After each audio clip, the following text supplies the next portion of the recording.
인간은 태어나는 순간부터 이 두 가지 중 하나를 선택하기 시작합니다. 어린아이는 주로 세상을 바꾸는 방법을 통해 삶을 살아가기 시작하죠. 그들은 울음과 응석으로 때로는 저항할 수 없는 귀여움과 사랑스러움으로 원하는 것을 집요하게 얻어냅니다. 아이들의 천진난만한 얼굴과 어른들은 감히 흉내조차 낼 수 없는 웃음소리는 세상으로부터 자신들이 원하는 것을 얻어낼 수 있도록 신이 내려주신 최고의 무기입니다. 그러나 울음과 응석과 귀여움이 더 이상 통하지 않는 세상에 진입하면서부터 아이들은 때로는 자신을 세상에 맞춰야 한다는 사실을 깨닫고 다양한 마음의 무기들을 장착하는 것입니다. 성인이 되는 과정은 세상을 바꾸려는 힘과 내면의 평화를 지키려는 힘 사이에 균형을 찾아가는 과정입니다. 원하는 외모를 얻기 위해 인위적인 노력도 하지만 미인방명이라는 속설을 미끼로 결정합니다. 탁월함을 얻기 위해 고군분투하지만 우리의 평범함을 위로하기 위해 천재는 미친 자들이라는 고정관념도 동시에 받아들입니다.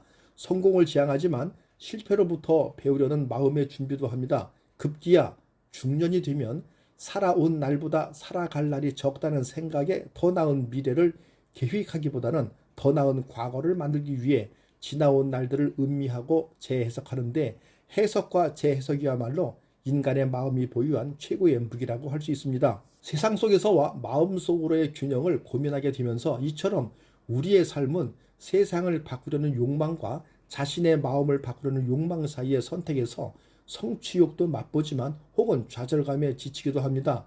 인생은 이러한 행위들의 연속입니다. 그러나 이 둘이 늘 갈등 관계인 것은 아닙니다. 마음을 바꾸는 전략이 소극적인 자기 보호나 방어 기제만도 아니죠. 때로는 마음을 바꾸는 것이 최선의 전략일 때도 있습니다. 마음을 바꾸는 것이 세상을 바꾸는 새로운 전략을 제공해 주기도 합니다. 문제는 균형인 것 같습니다. 삶의 천재들은 자신의 나이와 상황에 맞는 최적의 균형점을 찾아냅니다. 가장 아이다운 아이는 마음을 바꿔서 세상을 견디기보다는 세상을 바꿔서 원하는 것을 얻어냅니다. 7살 꼬마가 인생이 다 그렇지 라고 말한다면 대견하기보다는 안타까운 생각이 들 것입니다. 어른도 마찬가지입니다. 인생의 유한함과 한계를 인식하고 마음의 힘을 키운 사람이 어른답지 않을까 생각합니다. 행복 연구에 따르면 두 가지 전략 모두 행복에 중요한 역할을 한다고 합니다. 세상을 바꾸는 전략이 순간순간의 기분에 중요하다면 마음을 바꾸는 전략은 자기 삶에 대한 전반적인 만족에 기여할 수 있습니다. 우리는 상처받기를 두려워할 만큼 아직 늙지 않았습니다. 멀리 뛰기를 못할 만큼 다리가 허약하지 않습니다.